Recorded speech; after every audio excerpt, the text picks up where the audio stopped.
Tribunal Sul-Africano adia para os dias 7 ou 11 de março a discussão do pedido de extradição de Manuel Chang.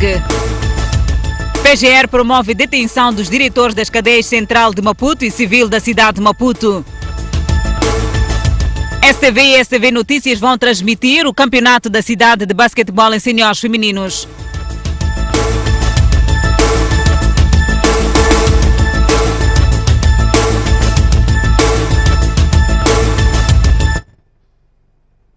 Olá, bem-vindos ao Jornal da Noite. O Tribunal Sul-Africano de Kempton Park adiou hoje a audição de pedido de extradição de Manuel Chang para os Estados Unidos da América. Assim, a audição deverá realizar-se no dia 7 ou 11 de março próximo. A audição desta terça-feira mostrou-se desde logo cedo mais concorrida em relação às últimas. Afinal, a extradição é o pano de fundo desta novela que dura há quase 2 meses. Mas antes de iniciar a apresentação de argumentos sobre o pedido de extradição dos Estados Unidos, a defesa do ex-ministro moçambicano das Finanças, Manuel Chang, pediu um ponto de ordem para informar que o Ministério Público já tem em mãos o pedido de extradição de Maputo. Os advogados de Manuel Chang querem que os 2 pedidos sejam analisados em simultâneo e pelo mesmo juiz, e não em momentos separados e juízes diferentes, conforme prefere o Ministério Público. Num frente a frente entre 2 colossos, o procurador adjunto de Gauteng, Johan du Toit, e o advogado mais experiente da defesa do ex-ministro, Willy Vermeulen, o advogado, acusou o Ministério Público de querer recusar analisar o pedido de Moçambique, mas o procurador rebateu este argumento, explicando que tem prioridade o primeiro pedido a dar entrada e que, no devido momento, iria ser analisado o pedido de Moçambique para a extradição do ex-ministro das Finanças. Mas os argumentos não convenceram a defesa, que chegou a tentar convencer o juiz a aceitar a documentação de Maputo no momento, alegando que mesmo o governo sul-africano já tem a sua decisão tomada sobre para onde Chang será extraditado. O advogado falava, na verdade, das polêmicas declarações da ministra das Relações Internacionais e Cooperação, Lindiwe Sisulu, que afirmou à imprensa que a África do Sul vai extraditar o deputado Chang para Moçambique. O Ministério Público rebateu estes argumentos, explicando que o pedido de Moçambique terá o seu momento para ser debatido. O procurador du Toit acabou por aceitar, no fim, tratar-se de um caso inédito na justiça sul-africana, pois nunca se tinha estado perante 2 pedidos de extradição concorrentes. O procurador pediu mais tempo para analisar os argumentos. A defesa concordou e a sessão foi adiada para o dia 7 de março. Entretanto, trata-se de uma data que ainda terá de ser confirmada devido a uma agenda do juiz no mesmo dia. O processo está a andar, mas o evoluir dos fatos aqui em Kempton Park mostra que a decisão sobre a extradição não vai sair tão já.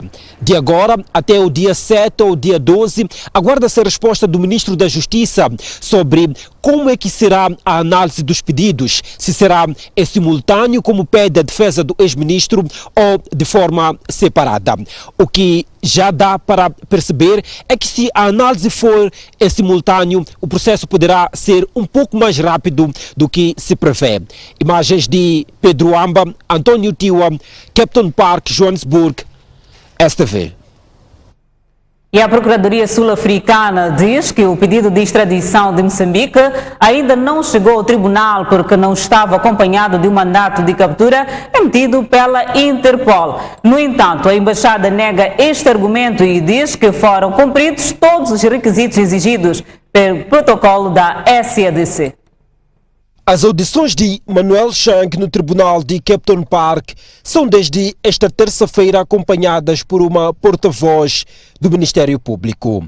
No fim da sessão, a porta-voz fez um ponto de situação sobre o pedido de extradição feito por Moçambique. We have received the application, if I'm not mistaken, on Thursday, the 21st of February, and the only reason that that request is not yet brought to court is because it does not yet meet the prerequisites.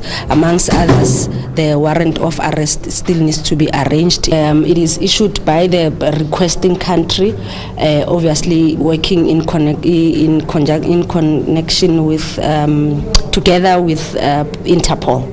So it has to be issued by the requesting country via Interpol. Interpol must be the one to effect the arrest. Mas a embaixada moçambicana discorda com estas palavras, esclarecendo que foram cumpridos todos os requisitos. Eu, pessoalmente, estou estupefacto com esta alegação.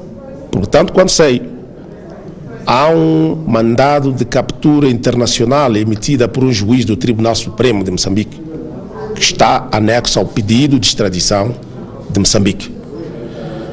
Então, esta é uma questão que eu penso que, em devido tempo, vai ter que ser revista a nível do Ministério Público Sul-Africano, pois impõe-se que os dois pedidos de extradição estejam presentes em tempo útil no tribunal para serem apreciados. A porta-voz revelou ainda que não existem prazos para o desfecho do assunto e a decisão sobre a extradição. A Procuradora-Geral da República diz que a corrupção promove a negação dos direitos básicos dos cidadãos. Beatriz Buchil defende por isso que é necessário que todos os cidadãos se envolvam na luta contra este mal. Numa altura em que decorrem diligências importantes do processo que investiga as dívidas ocultas, a Procuradora-Geral da República evita falar do caso, mas alerta que a corrupção tem um impacto na vida dos cidadãos muito maior do que se pode imaginar. A corrupção significa negação da saúde, educação, alimentação, segurança, saneamento básico e demais direitos inerentes à pessoa humana. E porque a corrupção afeta todos os cidadãos, Beatriz Buchil defende que não se deve esperar que o seu combate seja feito apenas pelos órgãos da justiça. Enquanto o povo não se preocupar com a corrupção, não pode haver progresso e desenvolvimento na nossa sociedade. O combate a este mal, excelências, não pode ser só preocupação do governo, procuradores, juízes e jornalistas. É de todos nós. A Procuradora-Geral da República falava esta segunda-feira durante o lançamento do livro intitulado A Grande Corrupção, do jornalista Hélio Filimon.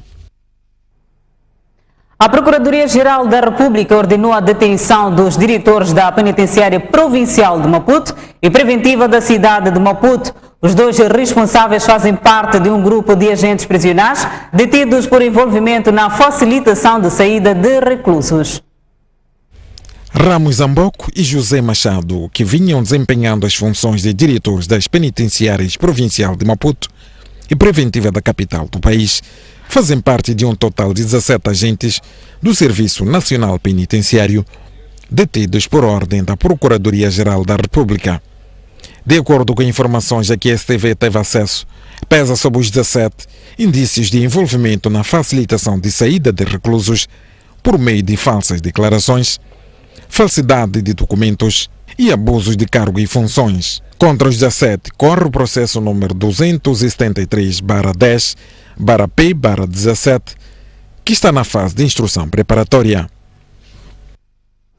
Paulo Varral falou pela primeira vez da nomeação do filho do presidente da Renam para o cargo de vereador de Mercados e Feiras do Conselho Autárquico de Nampula. Varral disse que Osvaldo Ossuf Momad é competente e a Renam ensina os filhos dos seus dirigentes a trabalharem. O presidente do Conselho Autárquico de Nampula surpreendeu a muitos com a nomeação do filho do general Ossuf Momad, presidente do partido Renamo, para o cargo de vereador para a área de mercados e feiras. Na sua primeira reação, Paulo Varral disse que não vê problema na decisão que tomou, pois, segundo avançou, Osvaldo Ossuf Momad é uma pessoa competente com experiência de militância no partido. Osvaldo Ossufo Momade é membro do Partido Renamo, está acima de 25 anos, trabalha na delegação política da Renamo, é membro da Liga da Juventude da Renamo.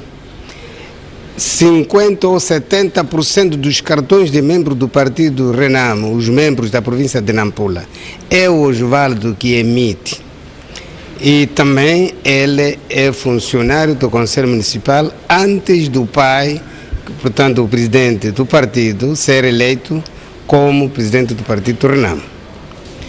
E é um licenciado, tem suas competências, foi eleito, ou portanto indicado por mim, Paulo Van, como vereador de mercados e feiras, para andar atrás daqueles que vendem nos mercados, aqueles que têm suas barracas. Então, isso é um ato que é praticado normalmente, porque a Renamo, o Partido Renamo, ensina os filhos a trabalhar. Por sinal, o edil de Nampula tem apoio de outros membros do seu partido, que dizem que com a nomeação em causa, não significa que a Renamo esteja a enveredar pelo nepotismo que sempre criticou do partido no poder. Ele, ao ser indicado, ao ser nomeado, teve como base a competência. Aqui, e devo esclarecer que um dos apanágios da nossa governação é tolerância zero ao nepotismo, mas sim a competência, a meritocracia. E creio que foi nessa base que ele foi escolhido, porque se não fosse assim, não teríamos filhos dirigentes a assumir qualquer cargo, seria um paradoxo, né? Se é competente, por favor, tem o seu lugar, tem o seu espaço, é pela competência. As declarações de Paulo Van Hal e Viana Magalhães foram à margem da abertura da primeira reunião nacional dos municípios governados pela Renamo, que conta com a presença dos respectivos vereadores e que visa definir o compromisso de governação, tendo como objetivo a boa gestão municipal. Os ataques em Cabo Delgado já causaram perto de 200 mortos, na sua maioria civis.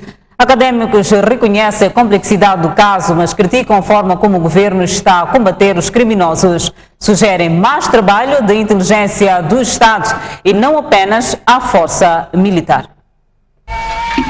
O terreno está cada vez mais hostil em algumas zonas da província de Cabo Delgado.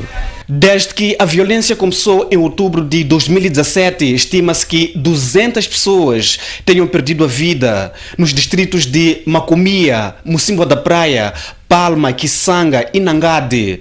E os últimos acontecimentos estão a criar deslocados. Na Ilha do Ibo, a STV sabe que 1.300 pessoas já chegaram lá à busca de segurança.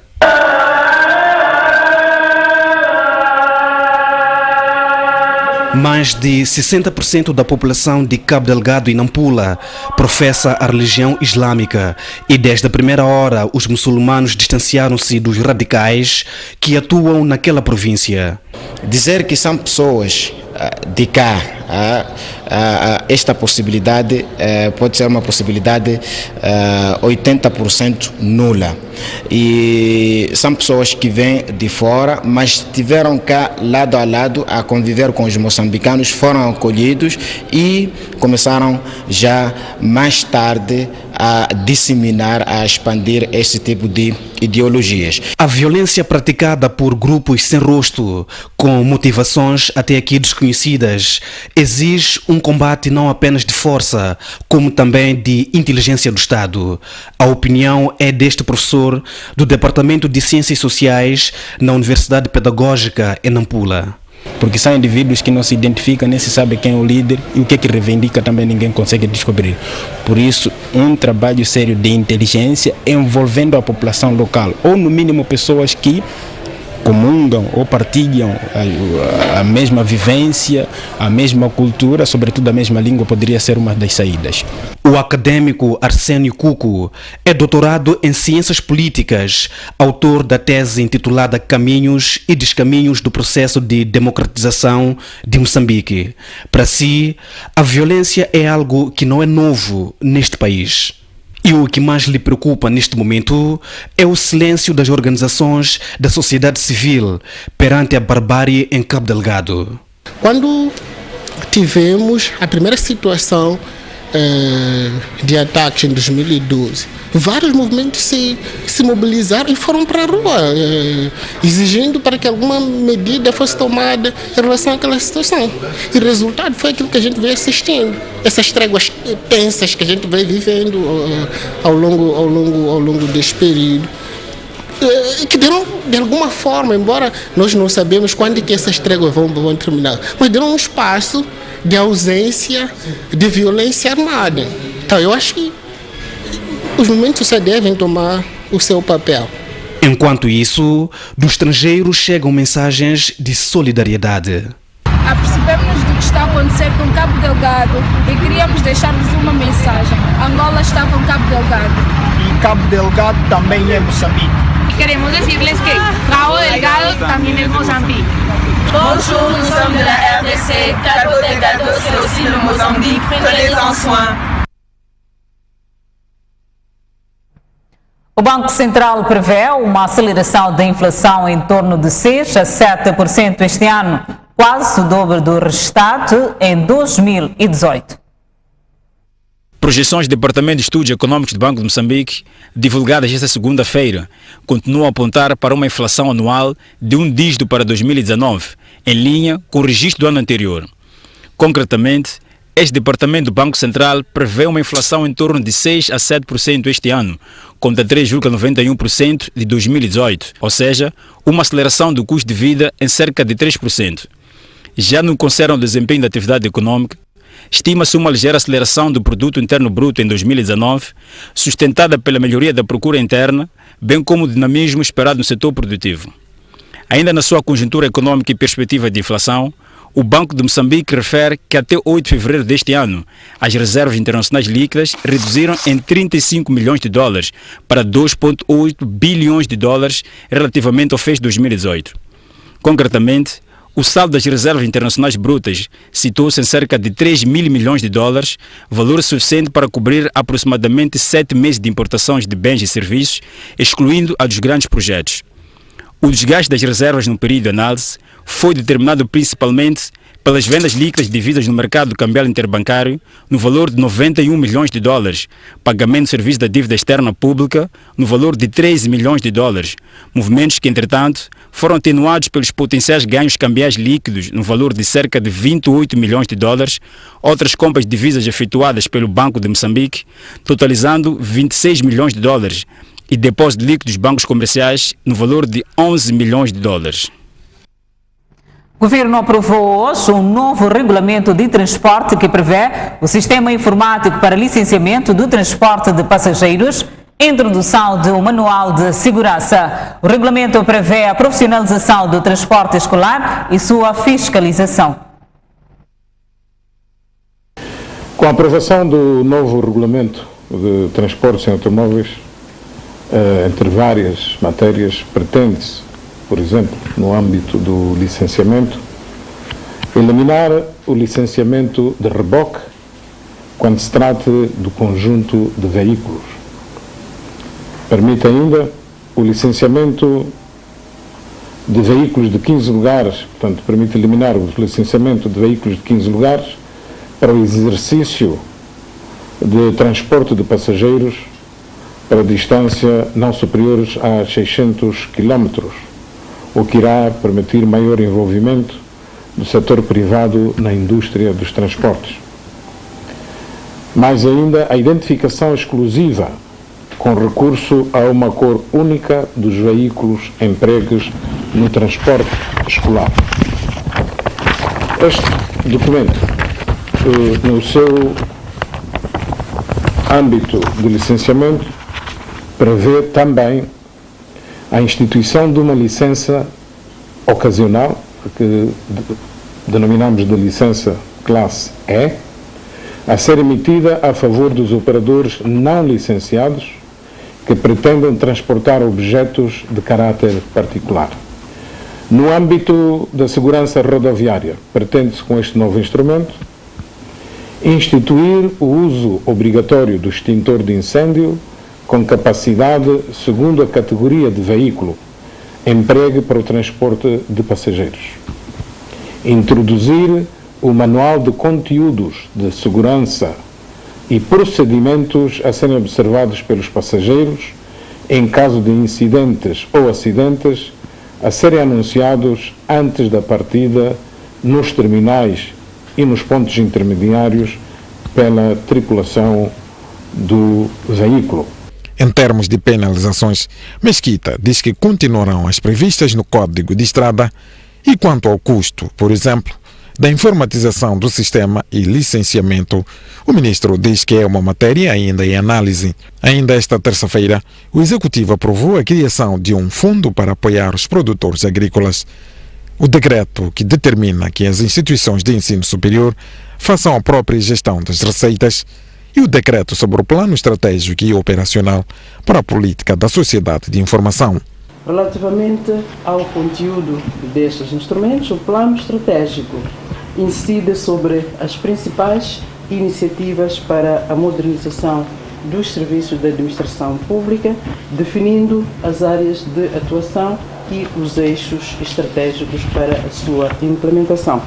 Define ainda as metas, os objetivos e os indicadores de desempenho a alcançar num período de 10 anos.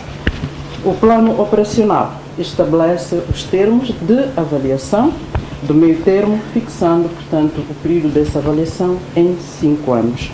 O orçamento é acima ou pouco mais de 206 bilhões de meticais provenientes, portanto, do orçamento do Estado, referidos para a implementação deste plano. Subiu para 8 o número de vítimas mortais do desabamento da mina artesanal em Namanhumbire. Todas as vítimas foram enterradas no local do incidente. As autoridades já encerraram as buscas na área concessionada a Montepuez Ruby Mining. Convido-lhe a um breve intervalo. Voltamos dentro de instantes.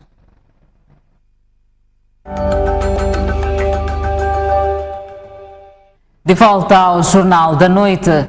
A Confederação das Associações Económicas de Moçambique inaugurou hoje a Casa do Empresário na cidade de Xai-Xai. Trata-se de um empreendimento que visa dar assessoria e apoio ao setor privado daquela província. Trata-se da primeira de um total de 10 casas a serem construídas em todas as províncias do país. O ato da inauguração foi dirigido pela governadora de Gaza, Stella Zeca, e pelo presidente da CTA, Agostinho Vuma. A Casa do Empresário é um centro de recursos de apoio ao desenvolvimento sustentável das empresas e negócios baseados em cada província. Na ocasião, o governo provincial destacou que continuará a ajudar o setor privado através de garantia de facilidades para o desenvolvimento da sua atividade. Essa organização, como dissemos, trabalha em parceria com o governo. E a finalidade, reiteramos aqui mais uma vez, para além, obviamente, dos lucros em primeira instância, mas é, acima de tudo, servir as nossas populações através da criação de emprego, fornecimento de bens e serviços, entre outros. E nós sabemos que quando o empresário tem sucesso, quando a classe empresarial tem sucesso, significa que temos mais emprego, temos mais impostos, e esse sucesso é o sucesso do nosso povo, é o sucesso de todos nós. E é isso que nós desejamos à nossa classe empresarial. Por seu turno, Agostinho Vuma destacou que o empreendimento dará facilidades aos empresários locais. Este edifício é o primeiro de vários previstos a nível de todas as províncias do país e é o símbolo da nossa vontade coletiva, da melhoria de serviços que prestamos aos empresários e da aproximação da nossa confederação ao setor privado residente nesta prestigiada província de Gaza e de todos os que visitam a nossa província em missão de negócios. Caras e caros, o objetivo da CTA, ao colocar a Casa do Empresário ao dispor do empresário, é de permitir o acesso à informação relevante sobre negócios, a legislação em mudança, bem como a legislação aprovada. A infraestrutura inaugurada compreende 3 gabinetes de trabalho e 2 salas de reuniões, destinadas a oferecer melhores condições de trabalho aos membros do Conselho Empresarial Provincial de Gaza e o empresariado local no geral. O Tribunal Judicial de Cabo Delgado condenou a 12 anos de prisão a um jovem que em 2017 assassinou uma mulher durante o assalto à residência da vítima. Além da prisão, o condenado deverá pagar à família da vítima uma indemnização de 200 mil meticais. Telmo Jorge Pitti, um jovem de 20 anos de idade, devia ser condenado a 24 anos de prisão, mas por ser um menor de idade, o tribunal foi obrigado a reduzir para metade da pena, segundo explicou o juiz da causa, depois de ter lido a sentença. O seu crime, de fato, seria 20 a 24 anos. 20 a 24 anos. Mas por ser menor de 20 anos, 21 anos, tem 19 anos, pelo menos até a data do cometimento do crime tinha 19 anos. Então, com o ensinamento do artigo 183, não podemos aplicar esse tipo de pena aos menores de 21 anos. Então, o tribunal aplicou a pena de 12 anos. Para além de Telmo e seu amigo Edgar de Jesus, que participou no assalto, mas que acabou sendo declarado extinto da responsabilidade criminal devido à sua morte na cadeia onde aguardava pelo julgamento. Neste caso, também eram acusados mais 2 arguidos, um dos quais um agente da Polícia da República de Moçambique, condenado a 15 meses de prisão corretiva por ter intermediado a venda de um dos bens roubados para um cidadão da República do Mali, que foi absolvido por insuficiência de prova. Entretanto, o único condenado à prisão maior não beneficiou de atenuantes por, alegadamente, não ter demonstrado arrependimento depois do cometimento do crime, uma vez que, segundo o juiz, tentaram esconder o corpo da vítima e usaram a sua viatura para um passeio pela cidade. Carregaram os bens, foi deixado. A gente ainda teve tempo de deixar no cima da praia, outros bens deixaram na casa da sua mãe. Teve tempo. Mas o mais engraçado até depois de dizer isso. Mais caricato, mais arrepiado. Você pega o carro e começa a passear na rua. Como se fosse sério. Segundo os autos, Maimuna Bibi do Lobo, de 24 anos, natural de Inhambane, foi assassinada em sua casa no dia 27 de abril de 2018 e o seu corpo só foi encontrado no dia 1 de maio nas bermas da Rua Marginal, próximo da Procuradoria Provincial de Cabo Delgado. O governo do distrito de Boane promove campanha de licenciamento de obras particulares que visa acabar com construções ilegais e desordenadas naquele distrito. A campanha abrange 11 bairros do posto administrativo de Matola Rio. Logo à entrada são visíveis muitas infraestruturas recentes e o que não se sabe é que a maior parte delas são ilegais ou foram construídas em locais inapropriados. É mesmo com o objetivo de acabar com este tipo de construções que o governo do distrito promove de março a abril uma campanha de licenciamento das infraestruturas que também poderá ajudar no ordenamento territorial. Não é apenas necessário ter documento, mas tem outros aspectos inerentes que vão contribuir para o bem-estar ambiental, para o bem-estar da saúde, para o bem-estar do ordenamento em si. Termos um posto administrativo bem ordenado é o nosso sonho. Durante a campanha serão abrangidos 11 bairros da Matola Rio, onde espera-se licenciar perto de 2.000 infraestruturas. Matola Rio é um posto administrativo que tem quase todo tipo de infraestruturas. Tem habitacionais, tem comerciais, tem industriais. Então, essa campanha vai abranger todo tipo de infraestrutura. Estão livres todos titulares de doados que queiram fazer qualquer tipo de infraestrutura, poderão lá aderir para o licenciamento. Além do licenciamento de imóveis, os cidadãos que ainda não detêm o DOAT poderão o adquirir no decurso da campanha. As práticas de fecalismo a céu aberto preocupam as autoridades governamentais da província de Inhambane. Com forma de eliminar este mal, as autoridades estão a certificar famílias modelo que seguem as orientações da saúde. Uma forma de incentivar as comunidades a pautarem por questões de prevenção das doenças hídricas, o governo da província de Inhambane está a levar a cabo um projeto de certificação das famílias consideradas modelo através das práticas de vários hábitos de higiene e limpeza, dentre elas o uso de latrinas. Há anos atrás, a nossa província de Inhambane foi declarada como uma província livre de fecalismo a céu aberto. Mas de alguns anos também para cá, esta prática está a perder lugar, daí que nós continuamos a motivar e a sensibilizar a nossa população para que todas as famílias, naquilo que é a Estratégia Nacional de Saúde, nesta componente de saneamento do meio, criamos que até 2024 todas as famílias da nossa província de Inhambane tenham esses critérios, reúnam esses requisitos para serem consideradas como famílias modelo. O Departamento da Saúde Pública referiu os critérios usados na identificação das famílias ora distinguidas. Os vários itens que constam para ser uma família modelo incluem uma latrina que tem uma tampa e depois da latrina tem um sistema de lavagem das mãos chamado tip-tap. Inclui também um local para a secagem da louça, inclui um local para colocar a circulação do pilão e do próprio pilador, que é o almofariz. Inclui ter nos dormitórios, sendo cama ou esteira, ter uma rede de mosquiteira esticada. Aquelas mães que tenham criança menina de 1 ano, que têm que se garantir que tenham feito pelo menos 4 consultas pré-natais na gravidez. O secretário permanente desta província procedeu à certificação e premiação de 2 famílias no distrito de Umuine, famílias que se comprometem a partilhar as suas experiências de vida com o resto dos membros da comunidade. Eu vou tentar sensibilizar os meus irmãos para que também cumpra a mesma coisa. Eu fiz limpeza na minha casa e cumprir todas as ordens da saúde. Segundo as autoridades, o desafio maior é que a província seja livre das doenças preveníveis e, sobretudo, as de origem hídrica, como é o caso das diarreias e malária. Convido-lhe a um breve intervalo, mas antes a previsão do estado do tempo para amanhã. Na zona sul do país, Maputo 31 de máxima, 23 de mínima, Xai-Xai 30 de máxima, 23 de mínima, Inhambane 34 de máxima, 25 de mínima.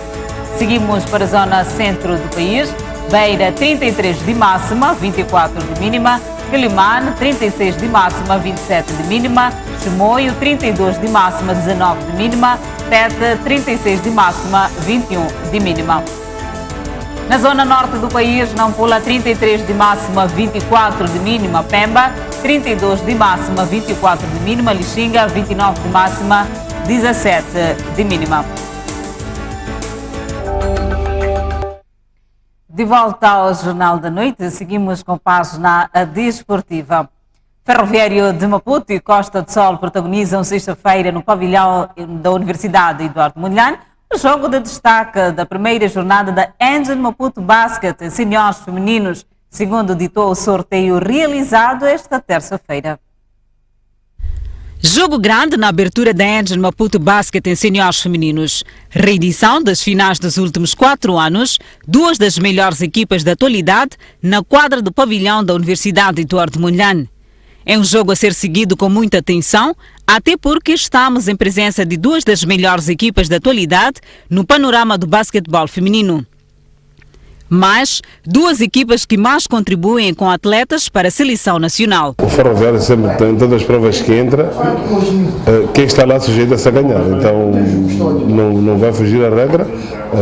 Vamos também atacar o título, né? Mas numa primeira fase vamos fazer por etapas. O Costa do Sol tem estado a melhorar de ano a ano, tanto em femininos como em masculinos. Portanto, vamos entrar em prova primeiro com os femininos. Penso que é um jogo de grande expectativa e estamos prontos para fazer isso. Portanto, ficamos sensivelmente 3 meses a treinar sem jogar. É capaz de ser um bocado surpreendente, alguma ansiedade. Ainda na primeira jornada, segundo ditou o sorteio realizado esta terça-feira, o Machaquén joga com o Ferroviário das Motas, enquanto a Politécnica bate-se com o Desportivo de Maputo. Neste momento, a tentativa é de contar com o Machaquén na continuidade do basquete. A Politécnica, como sempre, e o que tem habituado aos nossos espectadores, vamos dar competitividade, vamos pôr as equipes a correrem como nós fazemos sempre. Ao nível dos séniores masculinos, o Ferroviário de Maputo inicia a defesa do título diante da equipa B deste clube, enquanto o Machaquén mede forças com a Universidade Pedagógica. Já a Politécnica joga com Matolinhas e Atlético defronta o Desportivo de Maputo. A STV e a STV Notícias transmitem a Engine Maputo Basket, campeonato da cidade de basquetebol em senhores masculinos e femininos. O acordo para o efeito foi assinado esta terça-feira entre a SOICO e a Associação de Basquetebol da cidade de Maputo. Tal como em 2017 e 2018, os canais STV e STV Notícias irão transmitir a Engine Maputo Basket, campeonato da cidade de basquetebol em senhores masculinos e femininos, prova que arranca 1 de março. O acordo prefeito foi rubricado esta terça-feira à margem do sorteio da prova entre a Associação de Basquetebol da cidade e o Grupo SOICO. Em princípio, será transmitido um jogo na sexta-feira e 2 aos sábados, sendo que as transmissões iniciam já esta sexta-feira. Nós somos parceiros de mídia do ponto de vista de transmissão e todo tipo de mediatização do Maputo Engine Basket, e este ano, portanto 2019, não vai ser diferente. Nós vamos transmitir todo o campeonato, que inicia a partir desta sexta-feira e vai mais ou menos até meados de julho. O que nós assinamos aqui é resultado da aposta do Grupo SOICO relativamente ao desporto. A Associação de Basquetebol da cidade de Maputo garante que as premiações irão manter-se para a temporada 2019, para além de vaticinar uma prova muito bem disputada.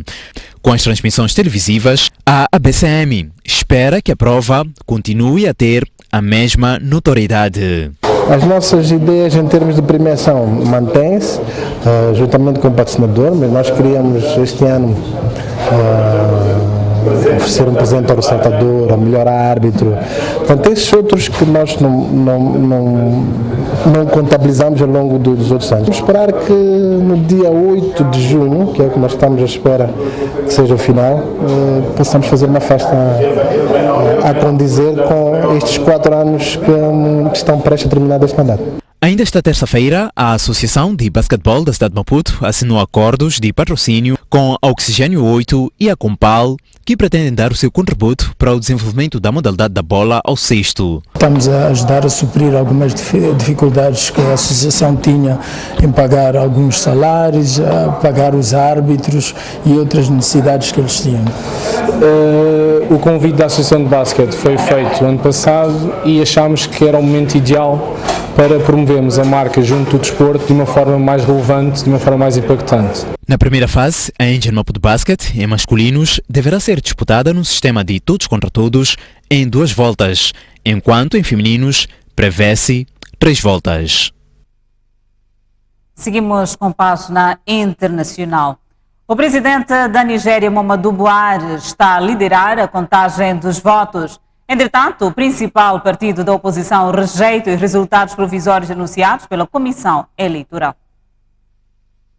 11 estados da Nigéria já têm votos contados e o atual presidente Muhammadu Buhari conseguiu conquistar 7 estados contra 4 vencidos pelo seu principal opositor, Atiku Abubakar, antigo vice-presidente da Nigéria.